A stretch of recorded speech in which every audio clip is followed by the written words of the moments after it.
Les populations autochtones et rurales devront désormais bénéficier entièrement de la manne forestière de la République démocratique du Congo. Les différentes parties prenantes au processus des foresteries communautaires ont harmonisé leur approche sur la politique à mettre en œuvre dans la gestion durable des forces pour le développement communautaire. C'était au cours de la clôture de la table ronde sur multi-acteurs sur la foresterie communautaire.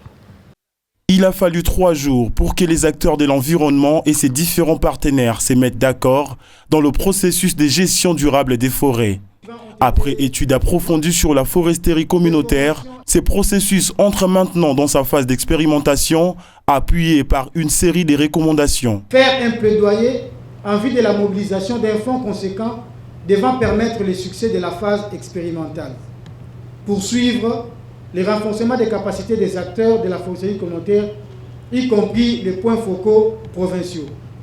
Impliquer les partenaires techniques et financiers dans la mobilisation des ressources pour la pérennisation des traitements. Finaliser les guides opérationnels du plan simple de gestion et procéder à sa vulgarisation. Élaborer et mettre en place la stratégie de communication assortie d'un plan opérationnel de communication.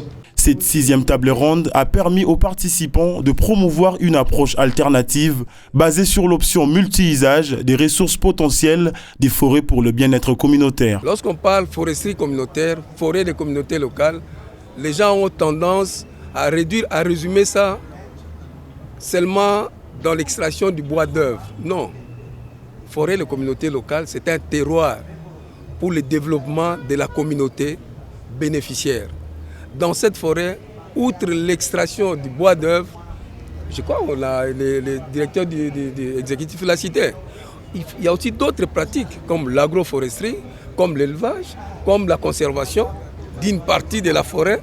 Donc il y a un tout, c'est dès lors que PFNL, l'extraction de produits forestiers non lignés, dès lors que cette forêt contribue au développement et surtout à la lutte contre la pauvreté, c'est le pays qui gagne. Les associations et regroupements de peuples autochtones se réjouissent des options prises dans ces assises. Au niveau de la base, on doit rentrer au niveau des communautés, faire d'abord un coup de pouce ou appuyer ce qui est déjà en train de se faire pour que l'on puisse avancer et aussi tirer de ce que les autres ont amené comme contribution les 3 jours durant pour dire là où on a failli, qu'est-ce qu'on peut faire pour renforcer et qu'est-ce qu'on a puisé des autres provinces. Et à ce moment-là, on va aussi donner ce plus aux communautés. La RDC est le 2e poumon mondial par l'étendue de sa forêt. Les conclusions de ces travaux, organisés par le ministère des Affaires foncières, vont booster le développement de la population locale.